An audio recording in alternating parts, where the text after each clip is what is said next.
أعوذ بالله من الشيطان الرجيم بسم الله الرحمن الرحيم لقد كان لكم في رسول الله أسوة حسنة لمن كان يرجو الله واليوم الآخر وذكر الله كثيرا وقال النبي صلى الله تبارك وتعالى عليه وسلم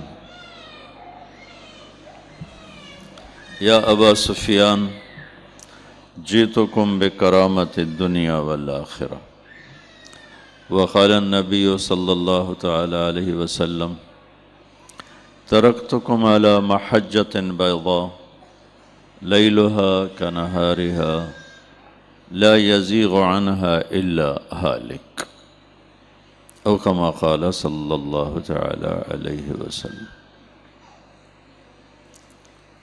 اللہ تعالیٰ نے انسان کے اندر خوب سے خوب کی تلاش رکھی ہے۔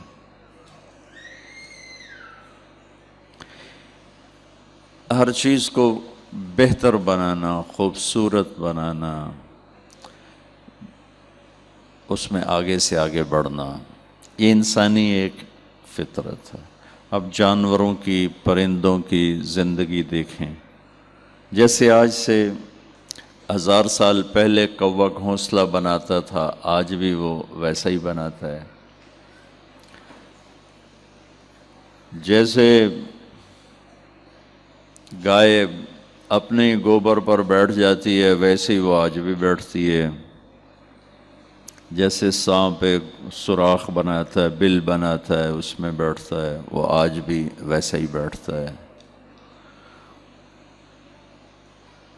انسان کے علاوہ جتنی مخلوق ہے وہ اپنے طرز زندگی میں آج بھی اسی طرح ہے جیسے وہ آج سے 10,000 سال یا 10 لاکھ سال پہلے تھے۔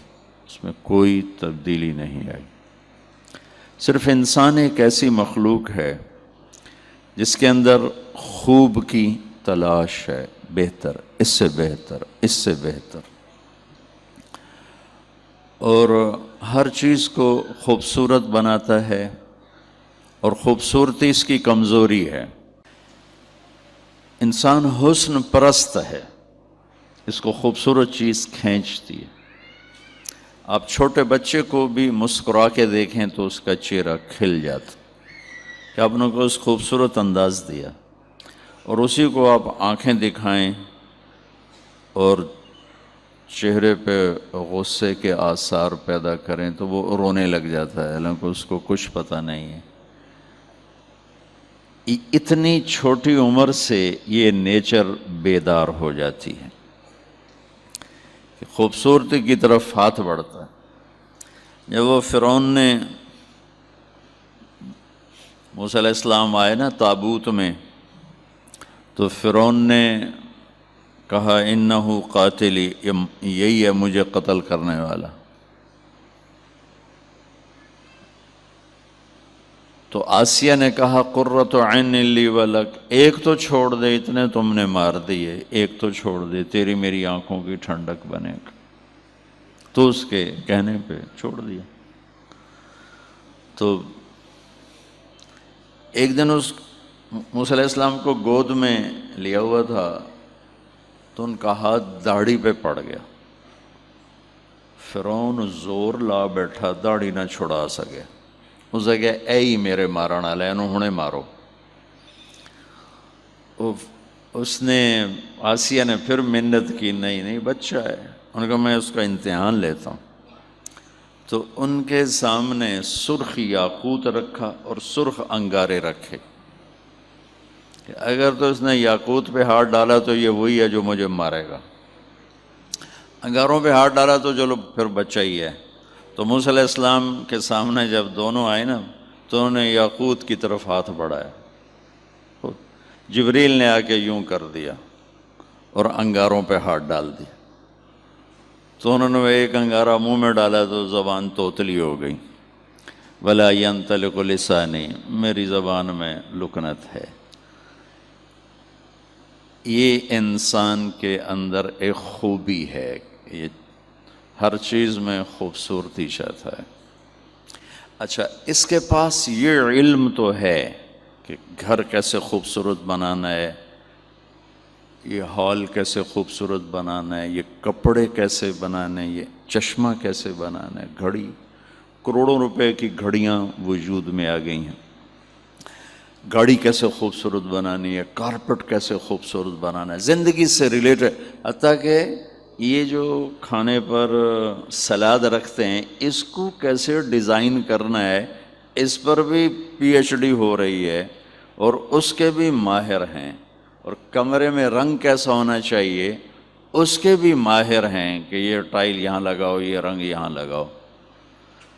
لیکن ایک خلا ہے بڑا زبردست جو یہ نہ اس کے پاس علم ہے نہ ہی اس کو سیکھ سکتا ہے، وہ ہے کہ زندگی کیسے خوبصورت، زندگی بالکل الگ چیز، وہ کیسے خوبصورت، یہ بھی ایک ڈھانچہ ہے جس کے اندر میری زندگی قید ہے۔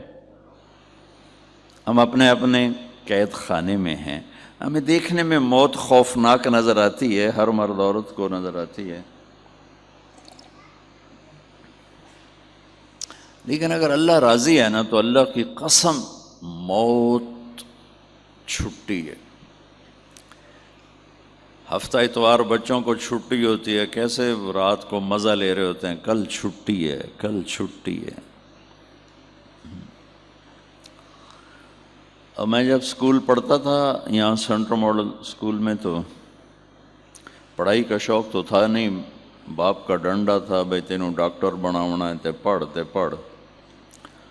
تو میری آخری جو ہوتا تھا ہمارا پیریڈ،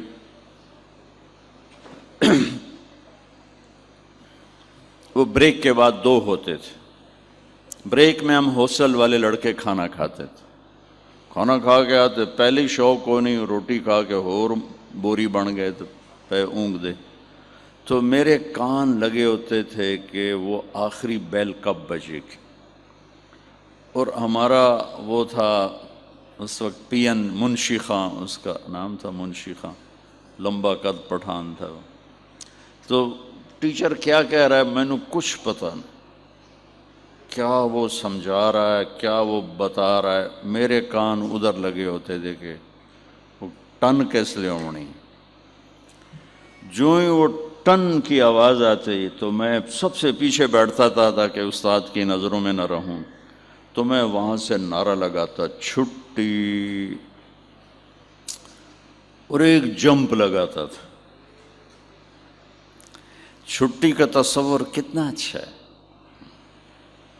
میرے رب کی قسم، اگر اللہ راضی ہے ہم سے، جاتے ہوئے اگر ہم سے اللہ راضی ہے تو موت سے خوبصورت پیغام کوئی نہیں، اور موت چھٹی ہے، ہمیشہ کے دکھوں سے انسان نجات پا جاتا، لیکن چونکہ اس کا منظر خوفناک ہے، بولتا مرد ہے یا عورت، وہ طارق جمیل کی بجائے میت کہلانے لگتا ہے، ڈیڈ باڈی کہلانے لگتا ہے، کوئی بھی نہیں کہتا مولانا طارق جمیل دی منجی چاہو، کہتے ڈیڈ باڈی اٹھاؤ، میت اٹھاؤ، وہ نام ہی تبدیل ہو جاتا، پھر ہم جا کے آپ مستورات تو جاتے نہیں، ہم ان کو منو مٹی کے نیچے دبا دیتے، اوپر سلیں رکھتے ہیں، اوپر مٹی ڈالتے ہیں، تو ظاہر بڑا خوفناک ہے، اس لیے وہ موت کی بات بھی خوفناک نظر آتی۔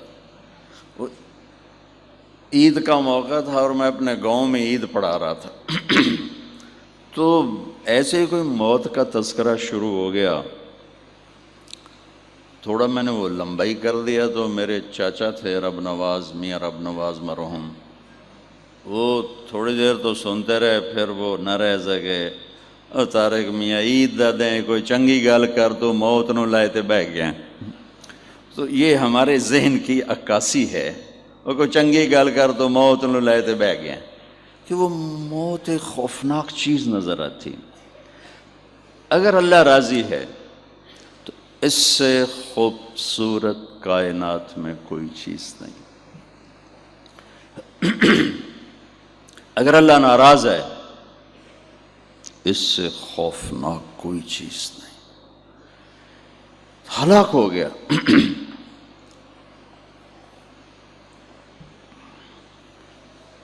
ہم اپنے پنجرے میں بند ہیں، موت ہے کہ تو چھٹی ہو جائے گی، نکل جائیں گے، آزاد ہو جائیں گے، اور ایک لامحدود کائنات کی طرف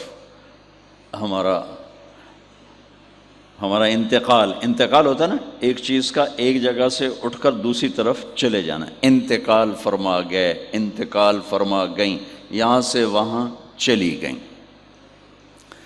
حضرت عمر بن عبدالعزیز کی حکومت 3 بر-اعظم پر تھی، 3 بر، اور ان کی عمر تھی 42 سال 42، جوان، 3 بر-اعظم پر سے، لاہور بھی ان کی حکومت کے تابع تھے، تو ان کو زہر دیا گیا تھا، تو طبیب نے ان کو جب چیک کیا، کہا امیر المومنین زہر کا علاج ہو سکتا ہے۔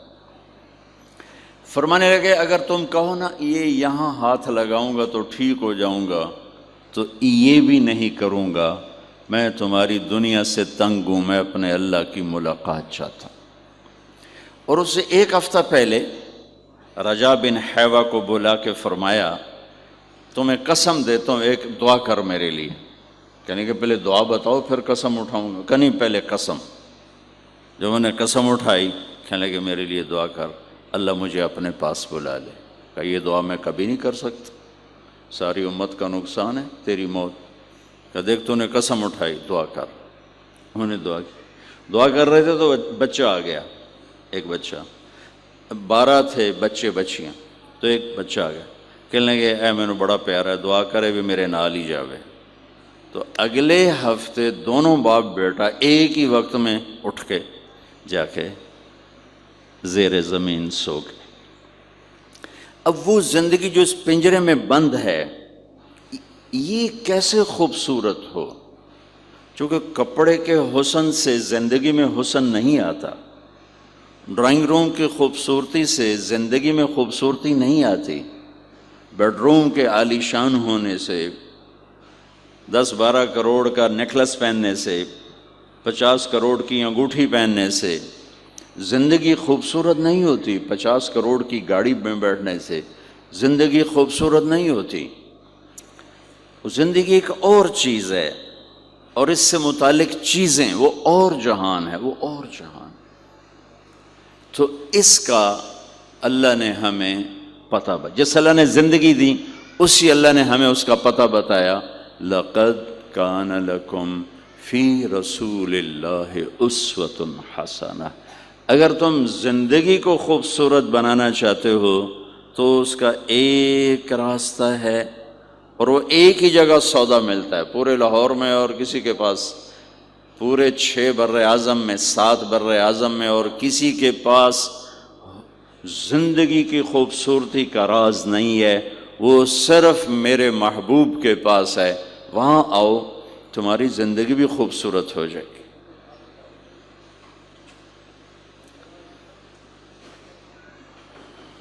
سوئٹزرلینڈ میں 2-3 دفعہ گیا ہوں، دنیا کا خوبصورت ترین ملک ہے، اور ایک آدمی غریب نہیں وہاں، ایک آدمی وہاں غریب نہیں، سب خوشحال ہیں، مالدار ہیں، فقیر غریب ایک شخص بھی نہیں۔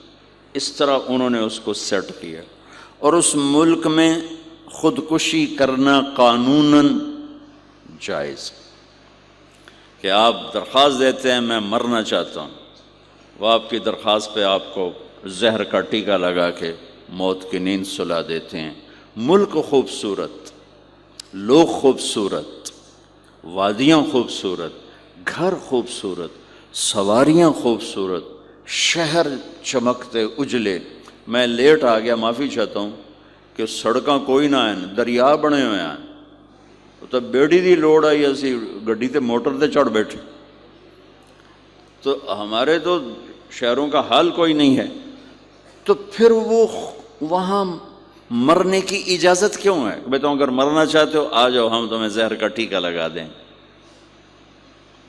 کہ ان کے پاس یہ علم نہیں ہے کہ زندگی خوبصورت کیسے بنتی ہے۔ یہ بنانے والے کے پاس یہ علم ہے جس نے ہمیں بنایا، اور اس نے اس کو ٹرانسفر کیا اپنے حبیب کی طرف، اور کسی کو نہیں دیا، وہاں سے یہ ملے گا۔ کیونکہ زندگی چیزوں کا نام نہیں، احساسات کا نام ہے۔ احساس پر جب چوٹ پڑتی ہے تو زندگی ویران ہو جاتی، اور احساس کو جب نشو و نما ملتی ہے تو زندگی خوبصورت ہو جاتی ہے۔ اور زندگی احساس پر چوٹ چھوٹی گاڑی سے نہیں پڑتی، برے رویوں سے پڑتی ہے۔ برے اخلاق زندگیوں کو تاریکی میں دھکیل دیتے ہیں، اور اچھے رویے اور اچھے اخلاق وہ زندگی کے اندھیروں کو اجالوں میں بدل دیتے۔ ایک آدمی 20 کنال کے گھر میں رہتا ہو اور بچے نافرمان ہوں، کیا خیال ہے اس کی زندگی میں خوشی ہوتی؟ اس گھر میں رہنے والی ماں خوش ہوگی؟ یا خاوند بیوی میں بدتمیز ہوں، عورت کی زبان بھی لمبی ہو، مرد کی زبان بھی لمبی ہو، تو کیا انہیں رولز رائس میں بیٹھ کے سکھ محسوس ہوگا؟ یا سونے کے پلیٹوں میں کھانا کھا کے ان کے اندر خوشی داخل ہوگی؟ میرے بھائی بہنوں، زندگی احساس کا نام ہے، اور احساس کو انگوٹھی نہیں خوش کرتی، زیور نہیں خوش کرتا، 22واں گریڈ نہیں خوش کرتا، چیزیں نہیں خوش کرتی، بڑے بڑے محل خوش نہیں کرتے۔ احساس کو خوبصورت اخلاق پانی لگاتے ہیں، اور احساس کو بد اخلاقی آگ لگا دیتے۔ بھائیوں میں سلوک نہ ہو، خاوند بیوی میں سلوک نہ ہو، اولاد ماں باپ میں سلوک نہ ہو، پڑوسی میں سلوک نہ ہو، تو وہ جنگل بن جاتا۔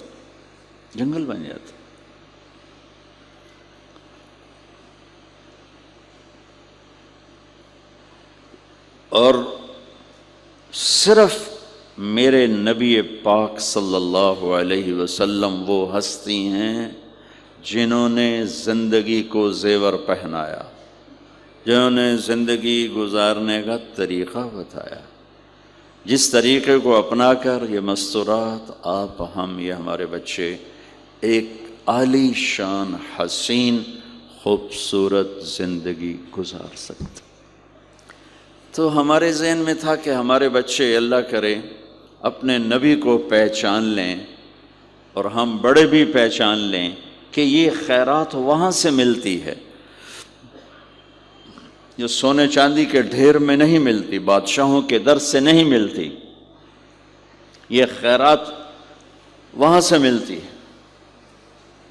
تو اللہ نے پہلے اپنے حبیب کو خاندانی لحاظ سے خوبصورت بنایا، کہ میرے نبی نے کہا سب نسل انسانی میں سے اللہ نے عربوں کو چھانٹا، پھر عربوں میں سے مضر کو چھانٹا، پھر مضر میں سے قریش کو چھانٹا، پھر قریش میں سے ہاشم کو چھانٹا، پھر ہاشم میں سے اللہ نے میرا انتخاب کیا۔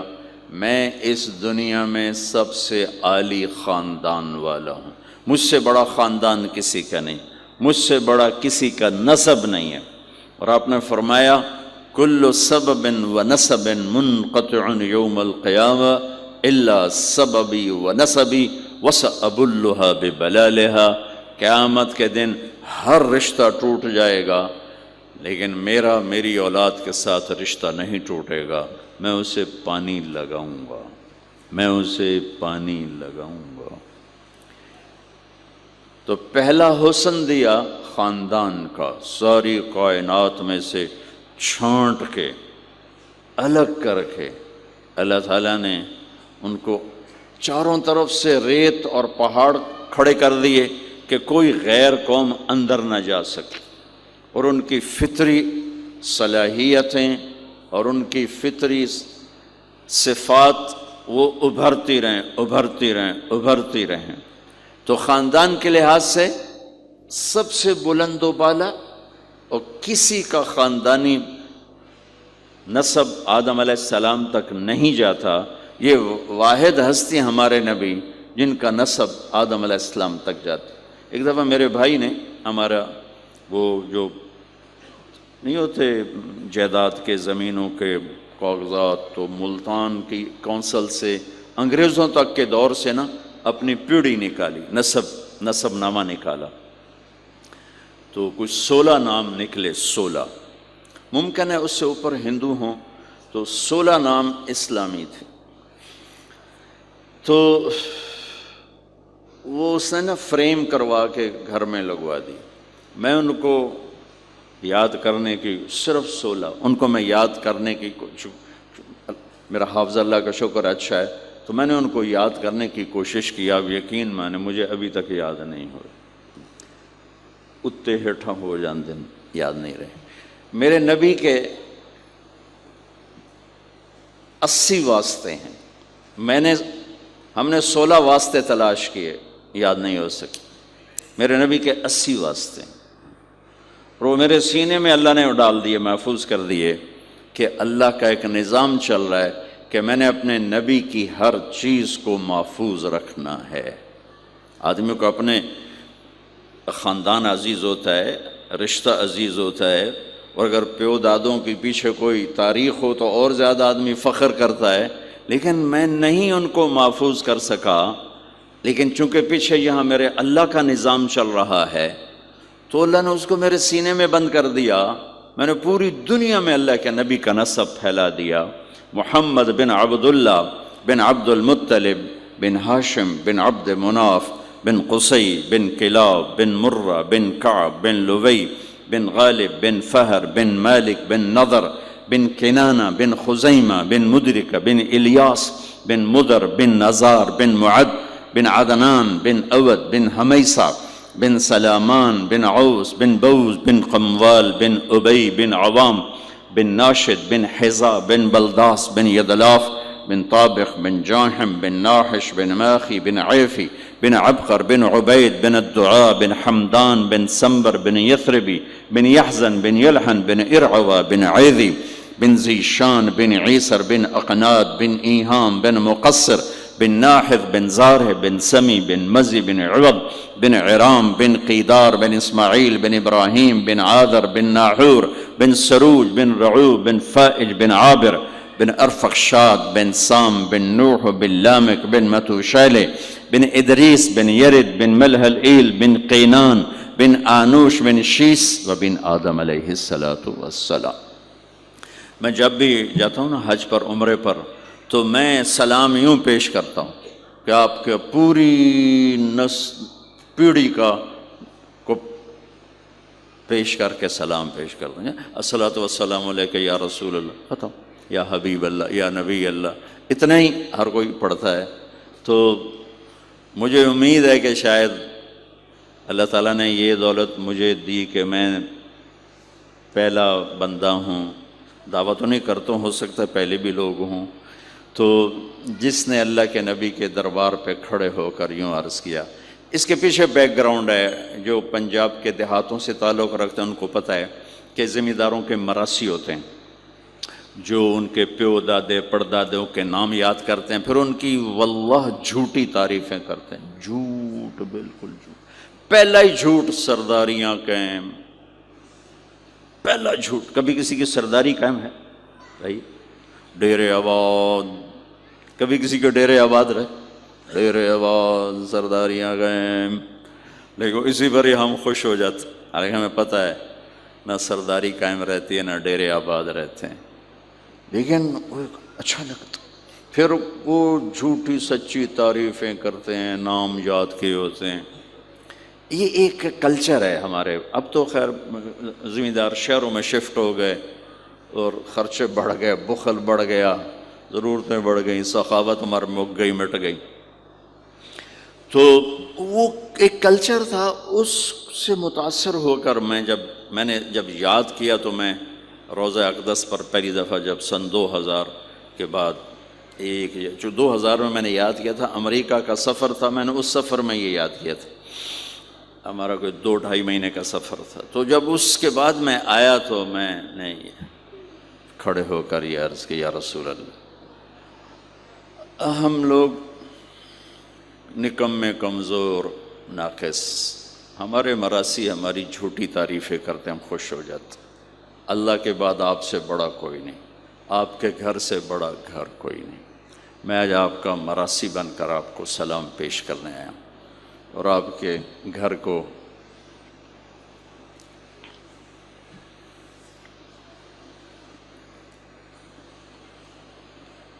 وہ سلام پیش کرنے آیا. پھر میں نے کہا الصلاۃ والسلام علیک یا رسول اللہ بن عبد اللہ بن عبد المطلب بن ہاشم بن عبد مناف بن قصی بن کلاب بن مرہ بن کعب بن لبی بن غالب بن مالک بن فہر، آخر تک سارا میں نے پڑھا، سارا آخر تک. اور پھر سارے وہ ایکشن جو ہمارے مراسی کرتے ہیں، چونکہ وہاں تو پولیس کھڑی ہوتی تو ہم کر نہیں سکتے، لیکن میں نے چشم تصور میں سارے وہ ایکشن بنائے. سرداریاں قائم دیر آباد، حسن حسین دے دیر آباد، علی جعفر دے دیر آباد، یا رسول اللہ توڑے دیر آباد، وہ سارا میں نے ایکشن. اب میں جب بھی جاتا ہوں اسی طرح سلام پڑھتا ہوں.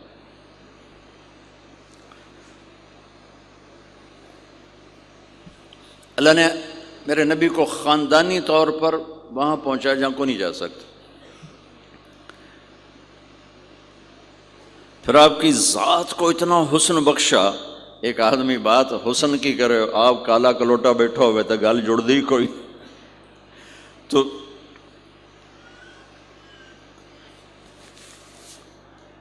آپ تشریف لے جا رہے تھے ہجرت کر کے، تو راستے میں ایک رابغ ایک جگہ آتی ہے، وہاں بھوک لگی، پیاس لگی، وہ کھانے کا سامان تھا نہیں، تو ایک بڑھیا عورت کا خیمہ دیکھا. وہاں پہنچے تو کہا ماں جی کچھ کھانے کو ملے گا؟ میں نے کہا بیٹا قحط کا زمانہ ہے، کچھ نہیں ہے. تو ایک مریل بکری کھڑی تھی وہاں، بالکل چمڑا تے ہڈی. ہم نے کہا میں اس سے دودھ نکال لوں؟ ان کا بیٹا یہ تو بن بیاہی بکری ہے اور ماس اس کے اوپر نہیں ہے، یہ کیا دودھ دے گی؟ کہ آپ اجازت دو. ان کا لے لے. چونکہ غیر فطری کام ہو رہا تھا تو لہٰذا اس نے آپ کو غور سے دیکھا کہ یہ کون ہے جڑے ایو جی بکری جو دودھ کڈو ہے.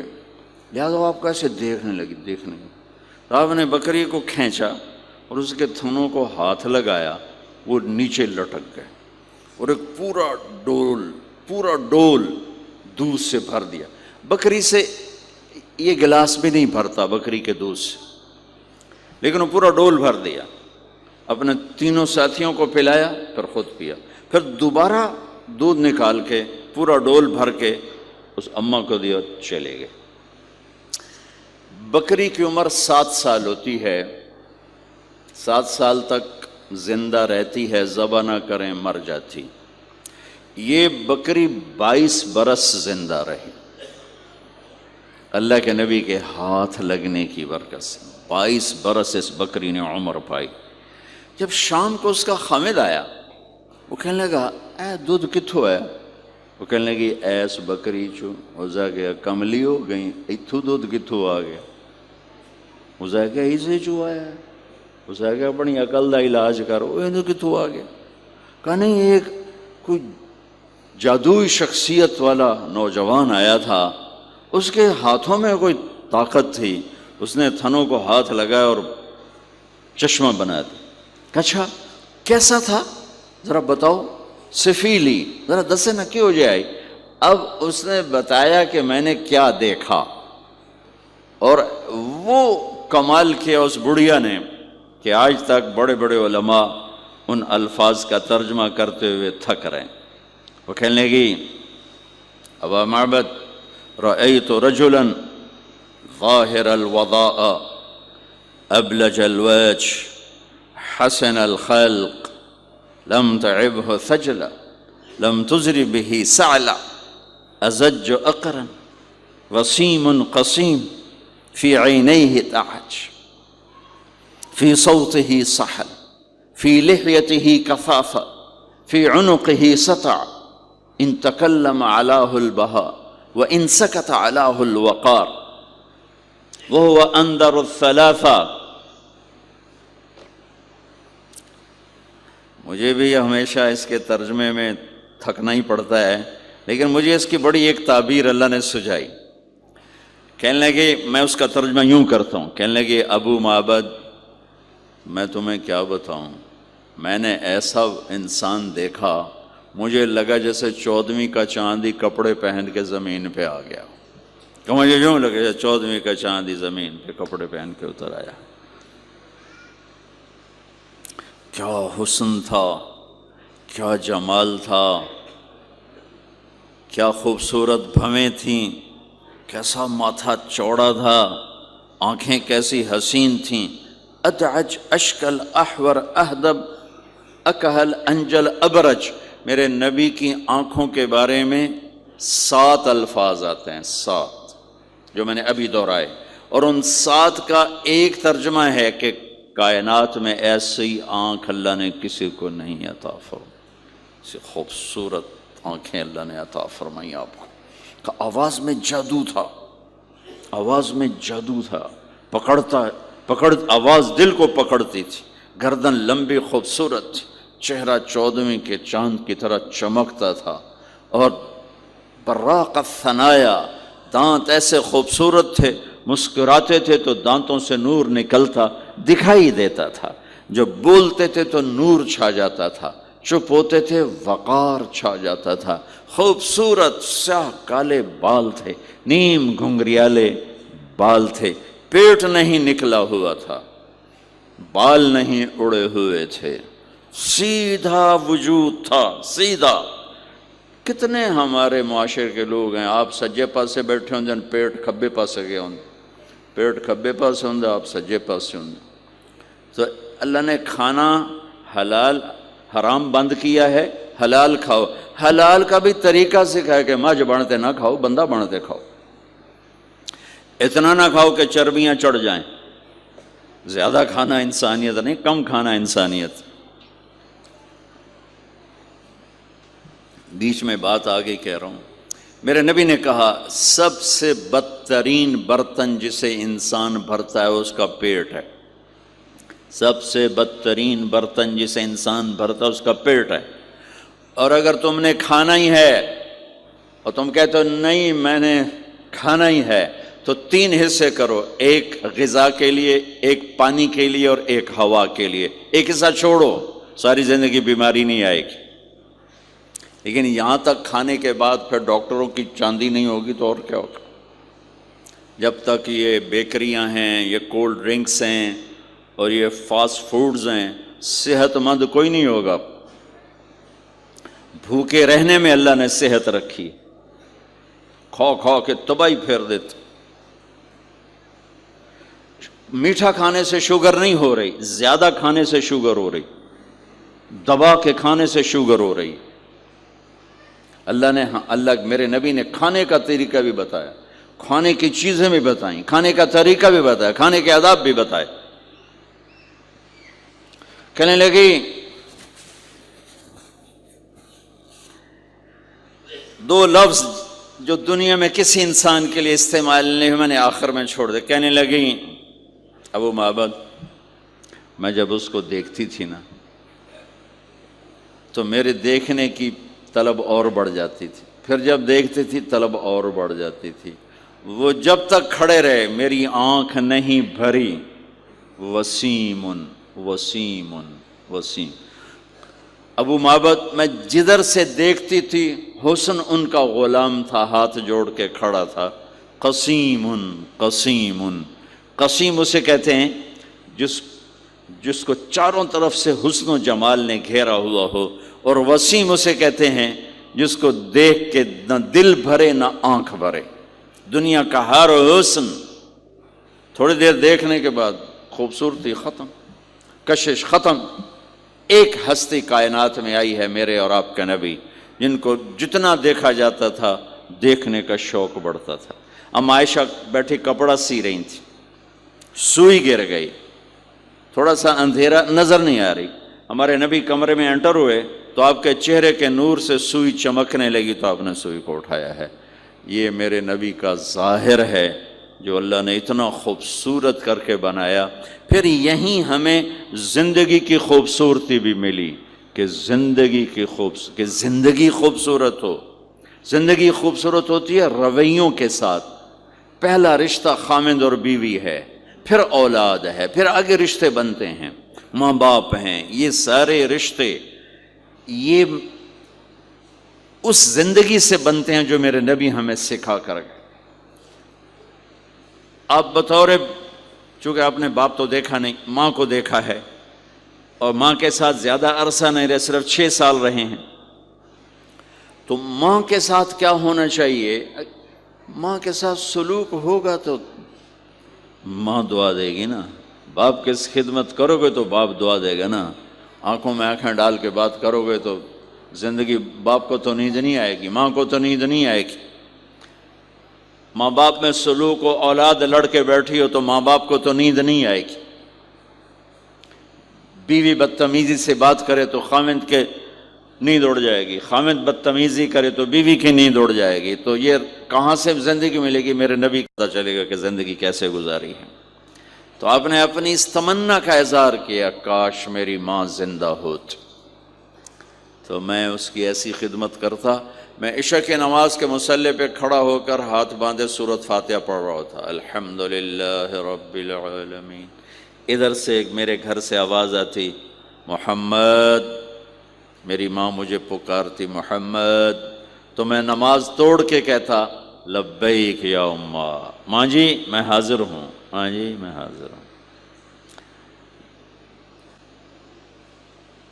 زندگی کو خوبصورت بنانے کا ماں باپ کے لیے طریقہ کہ اولاد ماں باپ کی آنکھوں کی ٹھنڈک بنے۔ یہ بچے ہمارا سب سے قیمتی سرمایہ، اور انہی پر سب سے بڑا ظلم ہوتا ہے۔ سب سے بڑا ظلم ہے آج کے ماں باپ کا 3 سال کے بچے کو اسکول ڈالنا، سب سے بڑا ظلم ہے۔ وہ روتا ہوا جاتا ہے، روتا ہوا آتا ہے، اور ماں باپ سے اس کی محبت کی تار کٹتے جاتے ہیں، کٹتے جاتے ہیں، کٹتے جاتے ہیں۔ 7ویں سال میں وہ بدتمیز ہوا پڑا ہوتا ہے۔ اب مائیں پریشان ہیں، بچے بدتمیز ہیں، بچے بدتمیز ہیں، کیونکہ ماں نے گود نہیں دی۔ جو ٹائم ماں نے دینا تھا وہ دے دیا اسکول کو۔ اور ہمارے اسکول کاروباری ادارے ہیں، علمی ادارے نہیں ہیں، کاروباری ادارے ہیں۔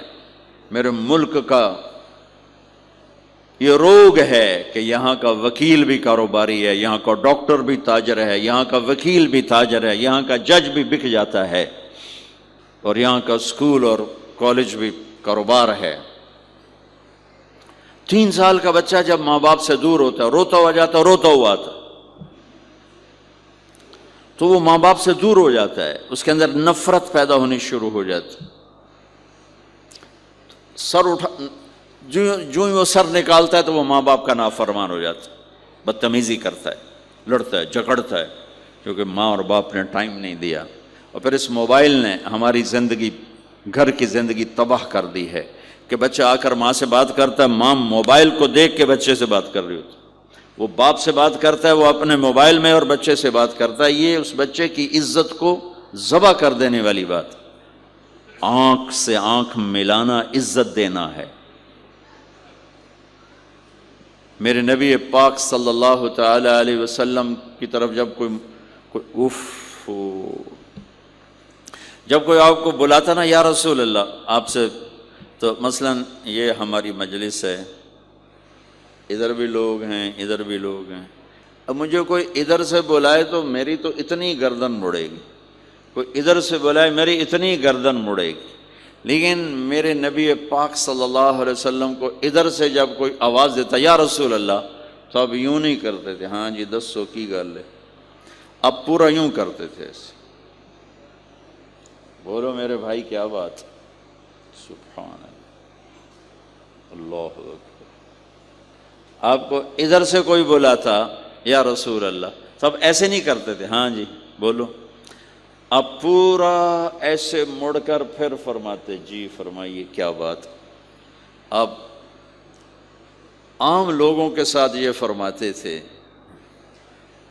ہم تو اپنی اولاد کے ساتھ یہ نہیں کرتے، بیوی خامند کے ساتھ یہ نہیں کرتے، خامند بیوی کے ساتھ یہ نہیں کرتے۔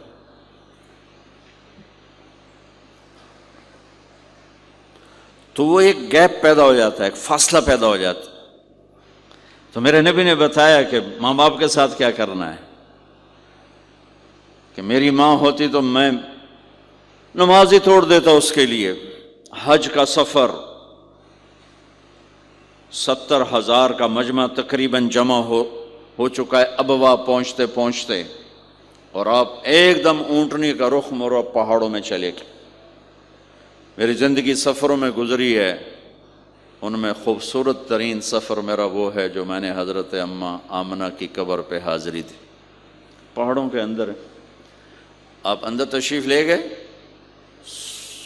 مجمع بھی ساتھ ہو گیا، کدھر جا رہے ہیں؟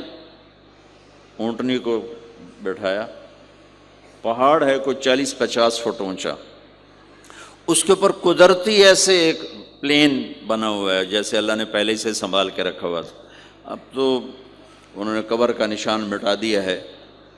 تو ماں کی قبر کے سرہانے تشریف لے گئے اور گھٹنے اٹھائے، ہاتھ یہاں رکھے اور سر گھٹنوں میں دیا ایسے۔ یہ پوزیشن ہے چھوٹے بچے کے رونے کی، جب وہ رونا چاہتا ہے تو پھر اپنے پاؤں اٹھا کر یوں کر دیتے۔ پھر اس کے بعد آپ ایک معصوم بچے کی طرح روئے، اور اتنا روئے کہ آپ کی ساری داڑھی آنسوں سے تر ہو گیا، آپ کا احرام تر ہو گیا، اور اپریل کی دھوپ تھی۔ اور آپ نے فرمایا میں آج رات یہیں قیام کروں گا۔ میں وہاں گیا ہوں، وہاں 2 آدمی نہیں ٹھہر سکتے۔ میرے نبی نے کہا میں یہیں ٹھہروں گا۔ آگے کوئی 6-7 میل دور انتظام تھا حاجیوں کے اس قافلے کے ٹھہرنے کا، کچھ لوگ چلے گئے ہوں گے، لیکن آپ نے وہ رات اپنی ماں کے سرہانے گزاری۔ اور میں جب وہاں پہنچا تو مجھے چونکہ سیرت پڑھی تھی تو مجھے چشم تصور میں وہ نظر آ رہا تھا، حضرت آمنہ کی عمر صرف 25 برس تھی، اور ہارٹ اٹیک ہوا اچانک، بولا نہیں جا رہا، اور اللہ کے نبی ماں کو دیکھ کے گھبرا رہے ہیں کہ کیا ہوا، 6 سال کا بچہ پہلی موت دیکھ رہا ہے، وہ بھی ماں کی۔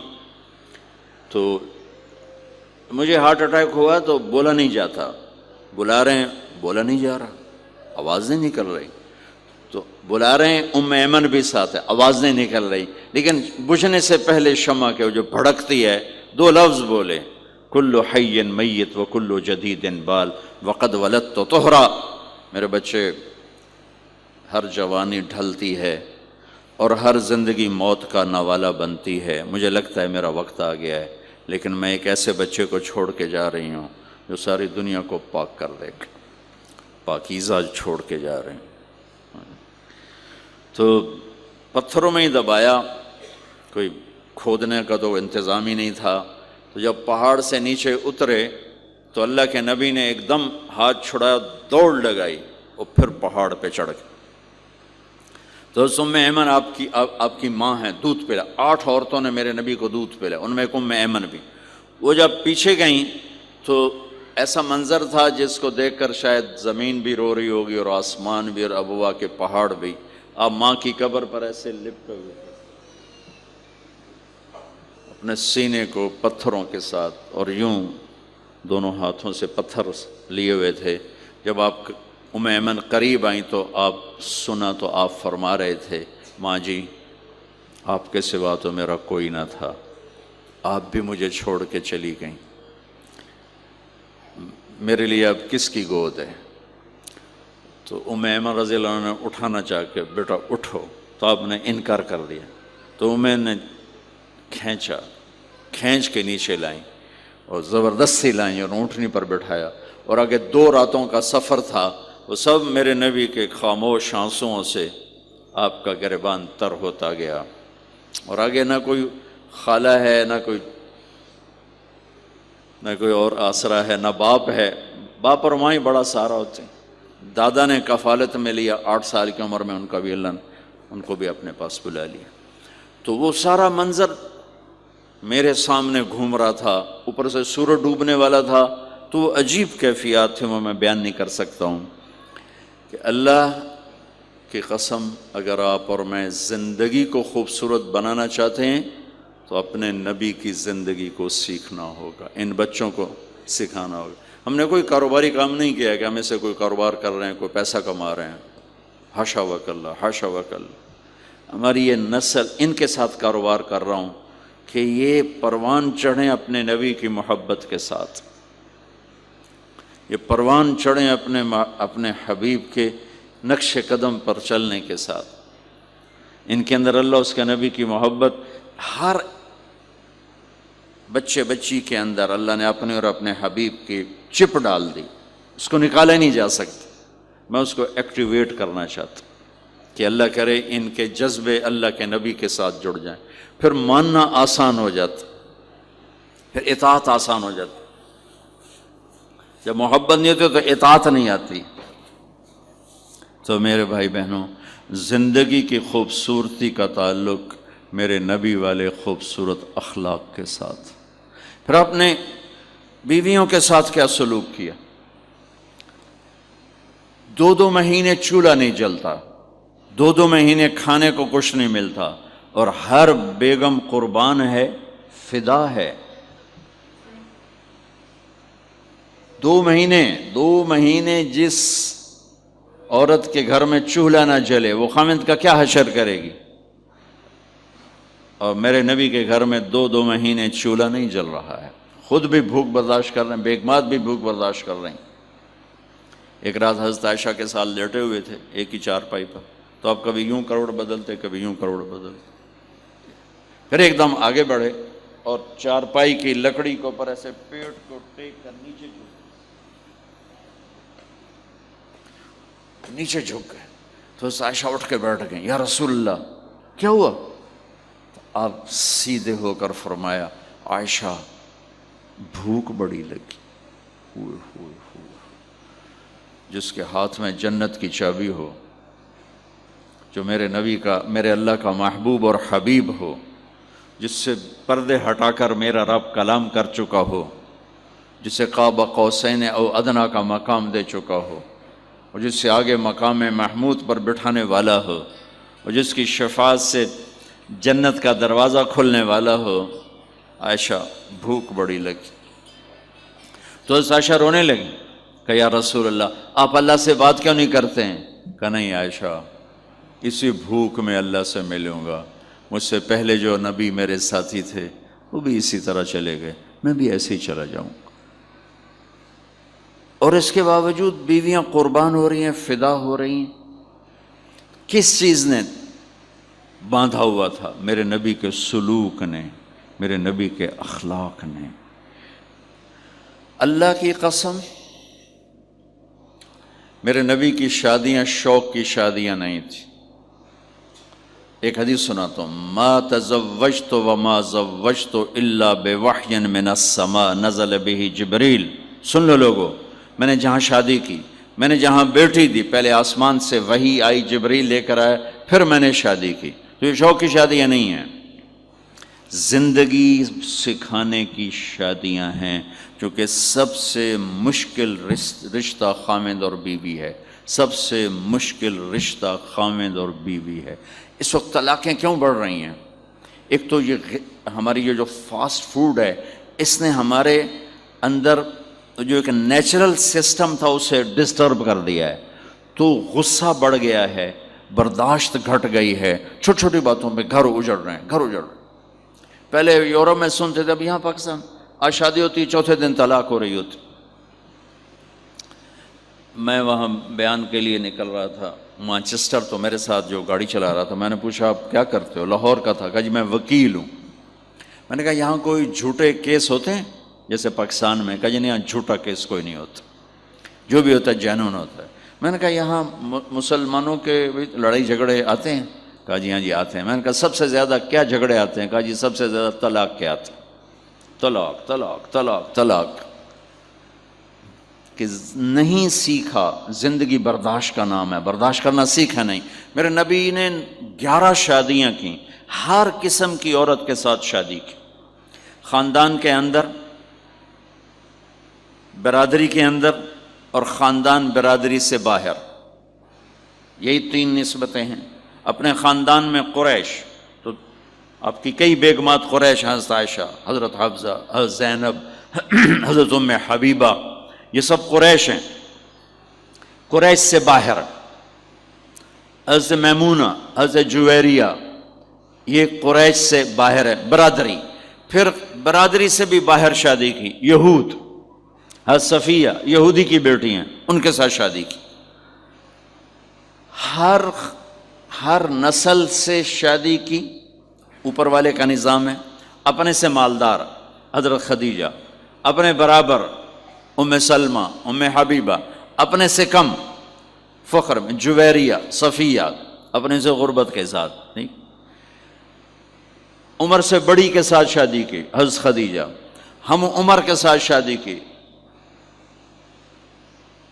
حضرت سودا، عمر سے کم سے شادی کی حضرت عائشہ، بیوہ سے شادی کی حضرت خدیجہ، مطلقہ سے شادی کی حضرت زینب، کماری سے شادی کی حضرت عائشہ۔ جتنی بھی نسبتیں کسی عورت کی بن سکتی ہیں، ان سب میں اللہ نے آپ کو استعمال کر کے زندگی گزارنے کا طریقہ سکھایا۔ تیز مزاج کے ساتھ شادی کی حضرت حفصہ رضی اللہ تعالیٰ عنہ، مزاج میں تیزی تھی۔ حضرت عمر رضی اللہ تعالیٰ عنہ کی بیٹی، مزاج میں شدت تھی، زندگی گزار کے دکھایا۔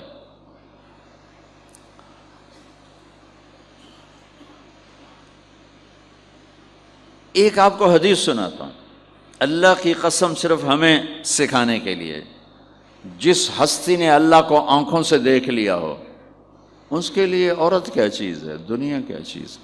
میرے نبی کا معراج کے بعد دنیا میں واپس آنا سب سے بڑا مجاہدہ اور قربانی ہے۔ جنت میں اللہ ہمیں نصیب کر، جب اللہ کا دیدار ہوگا تو اس کے بعد اللہ کی قسم جنت والوں کو جنت بھول جائے، عورتوں کو خامد بھول جائیں گے، خامدوں کو بیویاں بھول جائیں گی، اور جنت کی ہر نعمت بھول جائے گی، صرف اللہ کو دیکھنے میں گم ہو جائیں گے۔ اور میرے نبی اپنی آنکھوں سے اللہ کو دیکھ کر آئے ہیں، ٹھیک ہو گیا۔ اب ایک حدیث سنو، عائشہ مجھے جب سے پتہ چلا ہے نا کہ تو جنت میں میری بیوی ہے، تو میرے لیے تو مرنا ہی آسان ہو گیا ہے۔ اللہ اکبر۔ یا عائش انہ لیہون علی ان اریتک زوجتی فی الجنہ، میرے رب کی قسم ہمیں آپ کو سمجھانے کے لیے، ہمیں آپ کو بتانے، عائشہ مجھے جب سے پتہ چلا ہے نا کہ تو جنت میں میری بیوی ہے، مجھے تو مرنا اچھا لگنے لگا ہے، مجھے تو مرنا اچھا لگنے لگا ہے کہ تو جنت میں میری بیوی ہے۔ سبحان اللہ۔ ادھر اچھا جی جنت چ بھی یہی لبنی ہے جی، یہ جنت جا کے بھی یہ نالی رانا ہے، یہاں یہ باتیں سننے کو ملتی۔ اور میرا نبی کہہ رہا ہے عائشہ مجھے پتہ چلا ہے کہ تو جنت میں میری بیوی ہے، تو میرے لیے تو مرنا ہی آسان ہو گیا۔ سبحان اللہ، کیا خوبصورت، اللہ کی قسم یہ دلداری تھی۔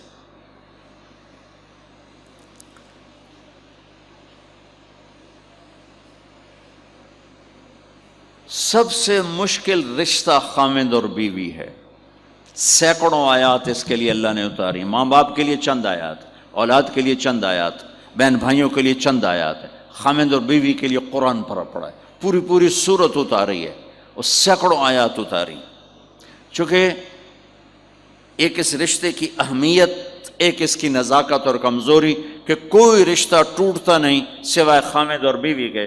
میں ماں کا بیٹا ہوں، باپ کا بیٹا ہوں، اچھا ہوں یا برا ہوں، انہی کا ہوں۔ میرا نسب میری نافرمانی سے بدل نہیں سکتا۔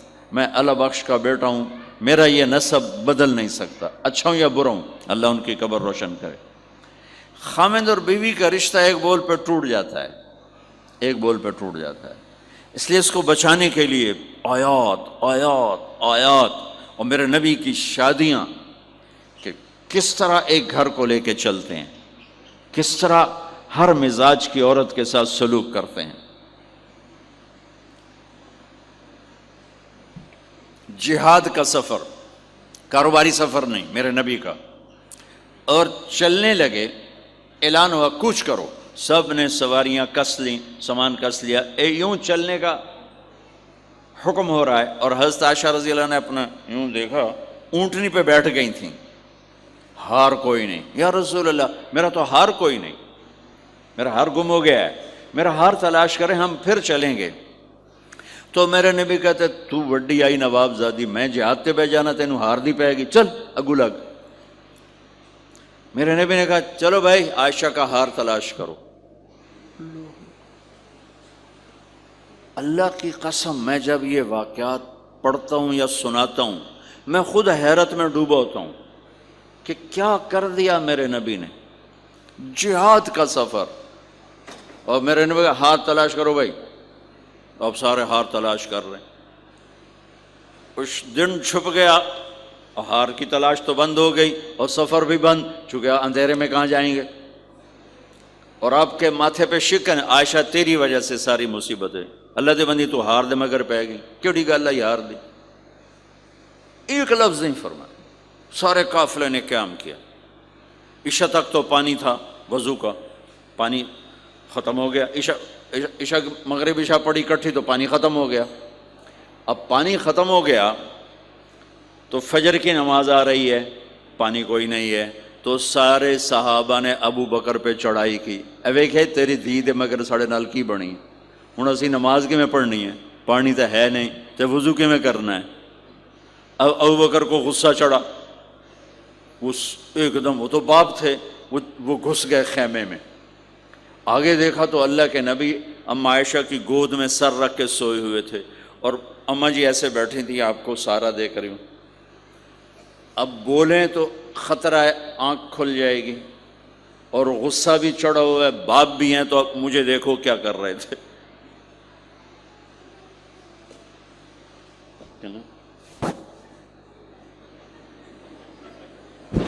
تیرے جو اور پھر یوں ماری زور سے انگلی بیٹی کے نا یہاں، پہلے یوں کرتے رہے،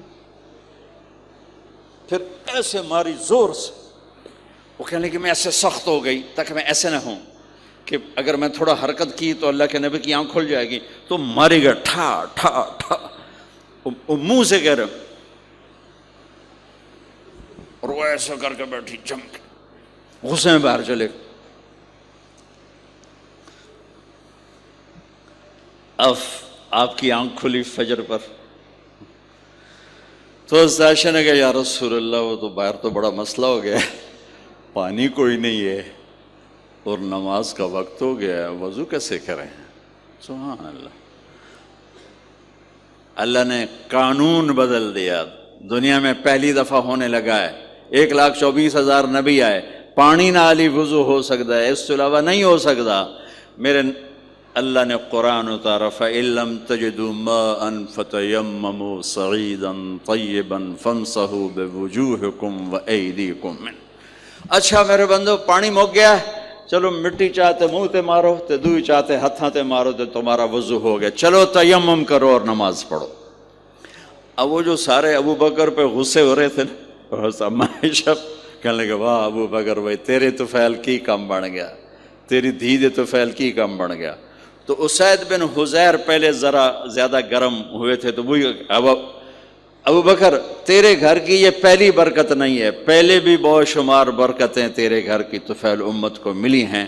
تو اللہ نے تیمم کی آیت اتار دی، حضرت عائشہ کو ڈانٹ پلانے کی آیت نہیں آئی کہ میرے نبی تیری بیگم کے ہار کی وجہ سے میرے دین کا کام رک گیا اور میرے بندوں کی نماز خراب ہو گئی اور ان کو پانی سے محروم ہونا پڑا۔ میں قربان جاؤں اپنے رب پر، اپنے حبیب پر، اس ماں عائشہ پر، دنیا کی واحد عورت ہے جس کے سینے پر سر رکھ کر کسی نبی نے جان دی ہو۔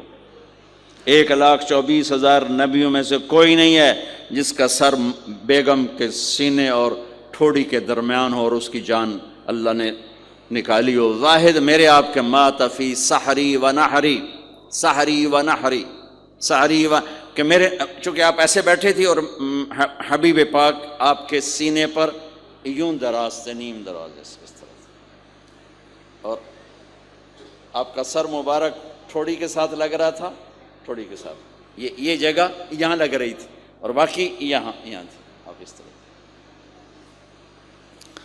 اور واحد خاتون ہے جن کا حجرہ کسی نبی کی آرام گاہ بنا، ابدی آرام گاہ بنا۔ واحد اما عائشہ ہیں جن کے حجرے کو اللہ نے کسی نبی کے آرام گاہ بنایا، اور یہ واحد حجرہ ہے جہاں 70,000 فرشتہ صبح آ کے درود و سلام پڑھتا ہے اور شام تک پڑھتا ہے، اور شام کو 70,000 نیا آتا ہے اور صبح تک درود و سلام پڑھتا ہے اور واپس چلا جاتا ہے۔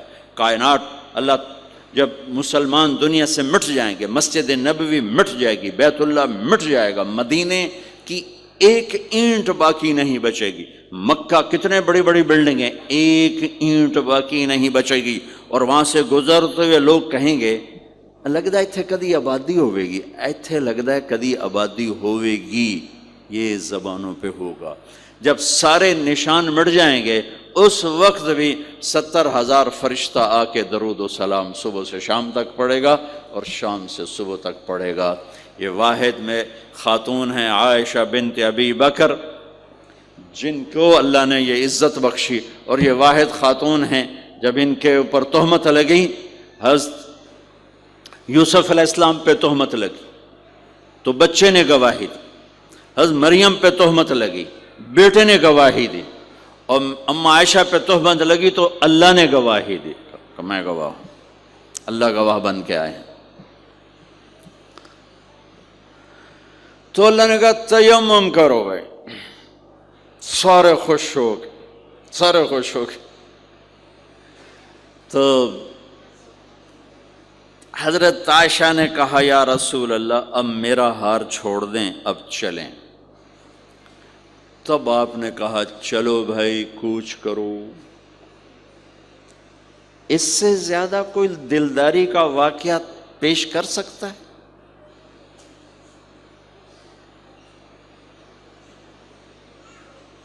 سبحان اللہ۔ اور جب اونٹنی کو اٹھایا گیا وہ ہار کا دھاگا ٹوٹا اور پھسل کے اونٹنی کے نیچے چلا گیا، وہ سارے کھبے سجے ویندے رہ گئے، ہار نیچے پڑا تھا۔ جب اونٹنی کو اٹھایا تو ہار نیچے سے نکلا، تو صاحب نے کہا لے بھی عائشہ اے تیرا ہار بھی لب گیا۔ یہ دلداری ہے میرے نبی کی، یہ ہمیں سکھایا۔ کہیں عورتوں کی بدتمیزی بھی انتہا کو پہنچی ہوتی ہے اور وہ اپنے گھر اجاڑ دیتی ہیں اپنی زبان کی شدت کی وجہ سے، اپنی بد اخلاقی کی وجہ سے، لیکن کوئی زیادہ معاملہ مردوں کی طرف سے خراب ہوتا ہے تو شریعت نے بھی اس کو زیادہ بیان کیا اور میرے نبی نے بھی اس کو اجاگر کیا۔ اور میرے نبی کی آخری تقریر، آخری خطبہ حجۃ الوداع کا صرف ایک رشتے کو بیان کیا، صرف ایک رشتے کو بیان۔ ہم کتنے رشتوں میں جکڑے ہوئے ہیں، ماں باپ، بہن بھائی، چاچا تایا، خالہ خالو، دادا دادی، نانا نانی، ساس بہو، کتنے ہم رشتوں میں جکڑے ہوئے ہیں۔ میرے نبی نے صرف ایک رشتے کا حق بیان کیا، استوصوا بالنساء خیرا، میں تمہیں تمہاری بیویوں کے بارے میں وصیت کر رہا ہوں ان کے ساتھ اچھا سلوک کرنا۔ صرف ایک رشتے کو بیان فرمایا، چونکہ یہ بنیادی رشتہ ہے، یہاں سے خاندان بنتا ہے۔ جب یہ ٹوٹ جاتا ہے اور ہمارا جوائنٹ فیملی سسٹم ہے تو کہیں ساس توڑ رہی ہے، کہیں سسر توڑ رہا ہے، کہیں نندیں توڑ رہی ہیں، کہیں خود خامد اپنی بے وقوفی کی وجہ سے توڑ رہا ہے، کہیں بیوی اپنی حماقت کی وجہ سے اس رشتے کو توڑ رہی ہے۔ ایک عورت آئی، ایک لڑکی آئی، یا رسول اللہ میری شادی ہونے لگی، میرے خامد کا کیا حق ہے میرے اوپر؟ دونوں طرف کی میرے نبی نے زندگی سکھائی۔ میرے نبی نے فرمایا تیرے خامد کے جسم پہ پھوڑے نکل آئیں، پھوڑوں میں گندا پانی جمع ہو جائے، پیپ جمع ہو جائے، اور تو زبان سے چاٹ چاٹ کے اس کے زخموں کو دھوئے تو بھی تو نے اپنے خامد کا حق ادا نہیں کیا ہے۔ تو اس طرح لائف کو بیلنس کیا میرے نبی نے کہ ایک گھر کیسے چلتا ہے اور کس طرح خوبصورت بنتا ہے، وہ میرے نبی کے اخلاق ہیں۔ آپ سب سے ایک بات کرتا ہوں، برداشت کرنا سیکھ لیں، زندگی خوبصورت ہو جائے۔ صرف سارے اخلاق کو میں جمع کروں ایک لفظ میں، برداشت۔ اور اس کو شریعت میں صبر کرنا سیکھ لیں، زندگی خوبصورت ہو جائے گی۔ بچیاں ساس کی شکایت کر رہی ہوتی ہیں، کبھی خامند کی شکایت کر رہی ہوتی ہیں، کبھی اولاد ماں باپ کی شکایت کر رہی ہوتی ہے، کبھی اولاد ماں باپ کی شکایت کر رہے ہوتے ہیں۔ شکایتوں سے جہان بھرا پڑا ہے۔ آپ شکایتوں کو دفن کر کے ہونٹ سی لیں، صبر، آہ نہ کر لبوں کو سی، عشق ہے دل لگی نہیں، سینے پہ تیر کھائے جا، آگے قدم بڑھائے جا، یعنی زبان حال سے کہہ دے کہ ہاں ستائے جا، جو ستاتا ہے چپ ہو جاؤ، جو ستاتا ہے چپ ہو جاؤ۔ اللہ کی قسم آپ ایسی طاقت بنو گے کہ پہاڑ بھی راستہ دیں گے۔ صبر انسان کی سب سے بڑی طاقت، صبر انسان کی سب سے بڑی طاقت ہے، صبر انسان کی سب سے بڑی طاقت، الٹا کے رکھ دیتی ہے چیزوں کو۔ چپ رہنا سیکھ، خاموش رہنا سیکھ، درگزر کرنا سیکھ، تو آپ دیکھیں گے آپ کی زندگی میں کتنا حسن آتا ہے، کتنی زندگی میں مٹھاس پیدا ہوتی ہے۔ غصہ نکال دینا وقتی ایک راحت ہوتی ہے، اور پھر شرمندگی اور ندامت کے سوا کچھ نہیں ہوتا۔ اور پی جانا، سہ جانا، یہ آپ کو ایک عظیم الشان ہستی بنا دے گا۔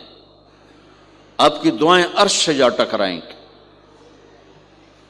چپ رہنا ان بچوں کو سکھائیں، خاص طور پر اپنی بیٹیوں کو چپ رہنا سکھائیں کہ میں دکھ سے کہتا ہوں میرے دیس کا سسرالی معاشرہ ظالم ہے، ظالم ہے، ظالم ہے۔ اس میں نہ کوئی نمازی کی قید ہے، نہ بے نمازی کی، نہ دیندار کی، نہ بے دین کی، نہ کسی پردے والے گھر کی، نہ بے پرد گھر کی۔ سسرالی معاشرہ بہت ظالم ہے، بہت ظالم۔ جوائنٹ فیملی سسٹم عذاب بن چکا ہے، عذاب۔ پہلے ایک رحمت تھی یہ کہ سب کو اپنے حقوق حدود کا پتہ تھا، اب کسی کی زندگی میں دخل دینا یہ ہمارے اخلاق بن چکے ہیں، تو ہم اپنی زندگیوں کو خراب کر چکے، برباد کر چکے۔ پھر اولاد کے ساتھ کیا کرنا ہے؟ میرے نبی نے حسن حسین کے ساتھ 7 سال گزارے، حسین کے ساتھ 6 سال، حسن کے ساتھ 7 سال علیہم السلام رضی اللہ عنہما۔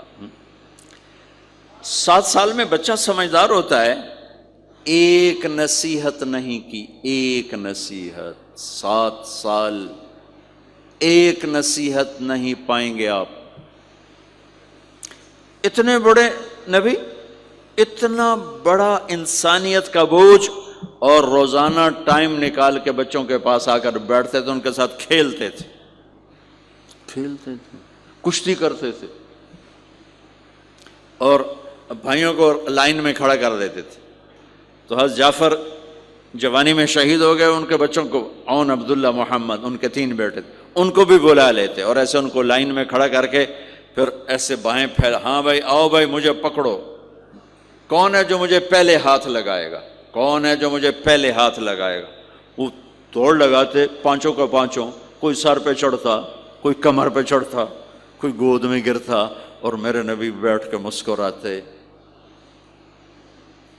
ایک مجھے بات یاد ہے، صرف ایک ہی یاد کہ حضرت امام حسن رضی اللہ تعالیٰ عنہ علیہ السلام، انہوں نے صدقے کی کھجور اٹھائی اور منہ میں ڈال لی، صدقے کا آیا تھا مال، تو ایک کھجور اٹھا کے منہ میں، تو ہم کہا بخ بخ بخ، تو آپ نے منہ میں نا انگلی ڈال کے کھجور نکال لی کہ بیٹا ہمارے گھر پہ صدقہ جائز نہیں ہے، اس کو پھینک دو۔ بس یہ ایک بات مجھے اپنے نبی کی زندگی میں ملتی ہے۔ ٹائم دیا، محبت دی، کمال کی بات نہیں، اتنی بڑی ہستی ہو اور بچوں کے لیے گھوڑا بنے کھڑے، آؤ بھائی آؤ بھائی، دونوں ہاتھ بھی ٹیک دیے، گھٹنے بھی ٹیک دے، آؤ بھائی میری کمر پہ چڑھ جاؤ۔ ان کو کمر پہ چڑھایا اور پورے کمرے میں چکر لگا رہے ہیں، چکر لگا رہے ہیں، اور پھر ان سے کہہ رہے ہیں تمہارا اونٹ کیسا؟ اونٹ متیہ سواری کو کہتے ہیں، لیکن عام طور پر متیہ عربی میں اونٹ کے لیے بولا جاتا۔ تو پوچھتے بچوں تمہاری سواری کیسی ہے؟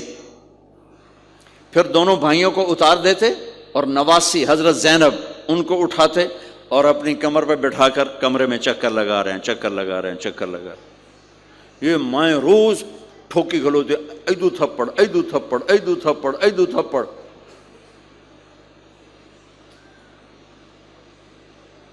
ساری مائیں سکول ماسٹر بنی ہوئی ہیں، بس ٹھوک کے جاؤ، ڈنڈے ماری جاؤ بس۔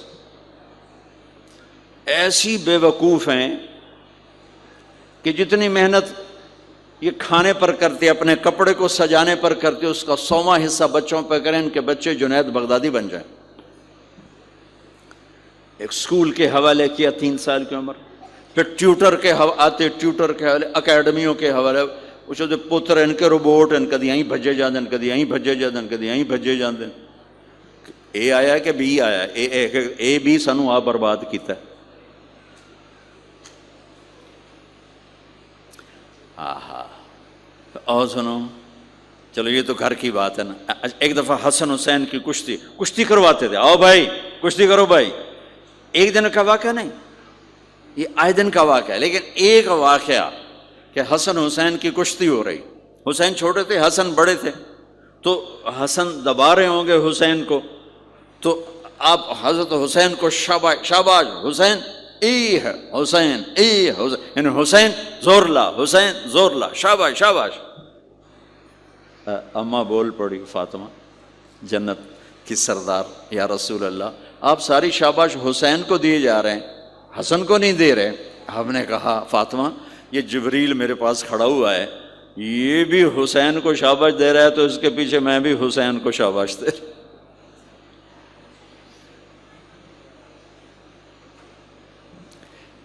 اس سے اور عجیب سنو، آپ فرض نماز پڑھا رہے ہیں، فرض نماز، نفل نہیں، گھر میں نہیں، مسجد میں، اور آپ سجدے میں گئے اور حسن نے چھلانگ لگائی اور کمر پہ جا کے بیٹھ گئے، اور اینج بندہ کرسی تو ٹھوک کے بیٹھ جاتا۔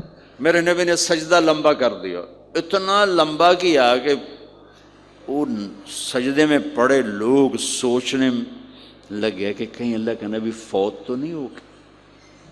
تو جو سامنے والی صف تھی انہوں نے یوں کر کے دیکھا کہ چکر کیوں، پچھلوں کو تو نظر نہیں آنا، انہوں نے اینج کر کے دیکھا تو دیکھا تو حسن سجدے اوپر چڑھے ہوئے۔ تو ایک صحابی جو قریب تھے انہوں نے ایسے ہاتھ آگے بڑھایا اتارنے کے لیے، تو میرے نبی نے بغلوں سے دیکھا کہ ایک ہاتھ آگے آ رہا ہے، تو آپ نے سجدے میں یوں کیا، میرے بچے کو کچھ نہ کہو، جب تک حسن نہیں اترے آپ سجدے میں پڑے رہے۔ اور ایک اور تماشا ہوتا تھا، چونکہ اب نماز لمبی پڑھاتے تھے، لمبی ہوتی تھی نماز، تو آپ ذرا پاؤں کا فاصلہ ہے تو حسن ادھر بیٹھتے، حسین ادھر بیٹھتے۔ نماز میں میرے رب کی قسم سنا رہا ہوں، اب یہ دونوں کی آپس میں نا وہ شروع ہو جاتی، وہ ادھر وہ ادھر، پہلے حسن پار کرتے تو حسین ادھر آ جاتے، پھر حسین ادھر جاتے تو حسن یوں آ جاتے۔ پورے قیام میں یہ دونوں بھائی یوں یوں کرتے رہتے تھے، یوں، وہ ادھر وہ ادھر، وہ ادھر وہ ادھر۔ سبحان اللہ، نماز ہو رہی۔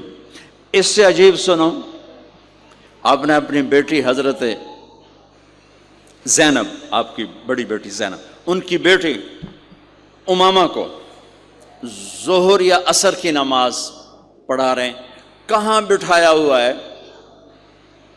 میں پہلے بیان کرتا ہوں یہاں بٹھایا ہوا ہے علی یدہ، لیکن میں نے اب چند دن پہلے حدیث پڑھی، یہاں نہیں بٹھایا، یہاں نہیں بٹھایا، یہاں بٹھایا ہوا تھا، یہاں کندھے پر بٹھایا ہوا تھا، یہاں علی عاتقہ، اس کو عاتق کہتے ہیں، اور نماز پڑھا رہے تھے۔ جب آپ رکوع میں جانے لگے تو یہاں سے پکڑا اور آرام سے اس کو ساتھ بٹھایا، پھر رکوع کیا، قومہ کیا، سجدہ کیا، سجدے سے جب اٹھے تو پھر امامہ کو اٹھا کر کندھے پہ بٹھا کے پھر نماز شروع کر دی۔ 4 رکعتاں میرے نبی انج پڑھائیاں کہ نواسی یہاں بیٹھی ہوئی ہے، صرف زندگی سکھانے کے لیے، صرف زندگی سکھانے کے لیے۔ بچوں کو پیار اتنا دو کہ وہ آپ پہ قربان ہوں، ڈنڈا، سوٹا، تھپڑ، بدتمیزی ڈانٹ ڈپٹ یہ دوریاں پیدا کر دیتی. بہت چھوٹی عمر میں نے سگریٹ پینے شروع کر دیے. کچھ 7-8 سال کی عمر میں نے سگریٹ پینے شروع کر دی. گاؤں میں تھے تو کوئی ماحول تو تھا نہیں, تو گھر والوں کو پتہ چل گیا. تو اب مجھے سگریٹ سے روکنے کے لیے سمجھایا جا رہا ہے. جی کیسے سمجھایا جا رہا ہے؟ میری ماں نے میرا منہ کھولا ہے کر کے, تو میرے ماسی نے چمٹا نپے تے وچ انگارا ہے تو این کرو ٹھوکاں تیرے منہ وچ, ٹھوکاں تیرے منہ وچ. یہ مجھے سگریٹ سے روکا جا رہا ہے. جی مجھے منظر نہیں بھولتا, میری ماں نے دونوں ہاتھوں سے میرے جبڑے یوں کھینچے اور میری ماسی نے انگارا چمٹے میں ڈال کر پاما تیرے منہ وچ, پاما تیرے منہ وچ, پینے گا سگریٹ؟ او میں نہیں پیندا, او میں نہیں پیندا. ٹھیک, باہر نکل کر میں نے پہلا کام سگریٹ سلگایا. اور میرے چھوٹے بھائی نے دیکھ لیا میری مصیبت تیر میاں, وہ مجھ سے بھی 2 سال چھوٹا, 5 سال تھا, میں 7 سال اور 5 سال. میں کہتا میری شکایت لاوے گا, میں کہا تلی میں نے سگریٹ اس کے منہ میں لگایا, تو بھی پی میں بھی پینا, تاکہ میری شکایت نہ لگائے.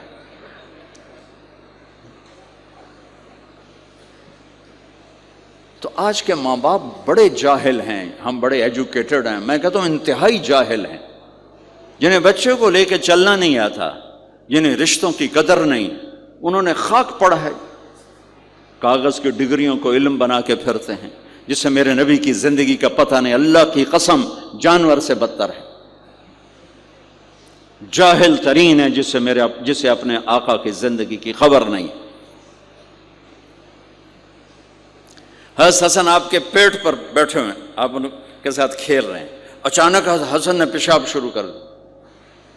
مجھے یاد نہیں, میرے بچے بچیاں ماشاءاللہ, میں نے ان کو اٹھایا ہوا تھا اور مجھے پیشاب محسوس ہوا تو میں نے اسے بیٹھے رہنے دیا ہو. مجھے یاد, میں اسی وقت پیچھے یا منجی تے سٹیا یا ہیٹھاں سٹیا پیشاب اتنے کرتا الو جائے نے. ٹھیک, میرے نبی پاک صلی اللہ علیہ وسلم کے نواسے حسن آپ کے پیٹ پر بیٹھے تھے, پیٹ ننگا تھا, تو آپ ان کے ساتھ کھیل رہے تھے, تو انہیں پیشاب شروع کر دیا. میرے نبی ایسے بے حس و حرکت ہو کہ کہیں بچے میری حرکت سے بچے کا پیشاب نہ رک جائے, تو آپ ایسے ہو گئے, تو پورا پیشاب کیا اور آپ ہلے نہیں. جب وہ پیشاب سے فارغ ہوئے پھر آپ اٹھے اور بچے کو الگ بٹھا کر اپنے جسم پہ پانی ڈال کے اپنے آپ کو صاف کر کے تو آ کے دوبارہ ان کے ساتھ کھیلنا شروع کر دیا. میں آپ کو اپنی نبی کی وہ زندگی بتا رہا ہوں جس کو اپنانے سے میری زندگی بھی خوبصورت ہو جائے گی, آپ کی بھی. ہم فخر سے کہتے ہیں ہمارے نبی نے چاند کے 2 ٹکڑے کر دیے, معراج پہ آسمان چیر کے چلے گئے. یہ بہت بڑے معجزات ہیں, لیکن میرے نبی کا سب سے بڑا معجزہ ہے کہ ہمیں ایک خوبصورت زندگی سکھا کر گئے. آپ کے اخلاق, میرے نبی کے اخلاق میرے نبی کا سب سے بڑا معجزہ ہے. حسن کو آگے بٹھایا ہوا تھا رضی اللہ عنہ علیہم السلام, تو ان کو ایسے زبان دکھاتے حسن کو تھا, تو حسن اس کو پکڑنے کی کوشش کرتے, جو ایسے ہاتھ مارتے تو آپ زبان منہ میں کرتے, اچھا وہ ہنس پڑتے, بچہ ہنس پڑتے, تو پھر اس کے بعد آپ یوں کرتے, تو پھر حسن آگے ہاتھ مارتے, پھر آپ زبان منہ میں کر لیتے, پھر وہ یہ کرتے ہنستے, پھر آپ چپ ہو جاتے. کتنی دیر آپ حسن کے ساتھ یہ کھیل کھیلتے. آپ گلی میں گزر رہے ہیں, بچے کھیل رہے تھے, بچوں میں حسین کھیل رہے تھے, تو آپ نے کہا پکڑو بھائی حسین کو, پکڑو بھائی, تو وہ آگے بھاگے, تو آپ پیچھے جان بوجھ کے جیسے ہم کرتے ہیں وَجَعَلَ الصَّبِيُّ يَلْعَبُ هَا هُنَا وَهَا هُنَا, جب وہ ادھر جاتے تو آپ آگے ہو جاتے, وہ ادھر آتے آپ ادھر ہو جاتے.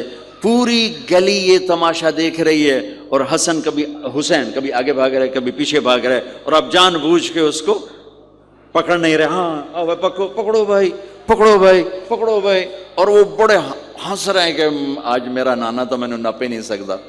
تو یہ تھوڑی دیر جب یہ کھیل چلتا رہا, پھر آپ نے ان کو کہا یہ پکڑ لیا اور اٹھایا اور ہونٹ چومے اور ماتھا چوما, کہا حسین مجھ سے ہے میں حسین سے، حسین مجھ سے ہے میں حسین سے۔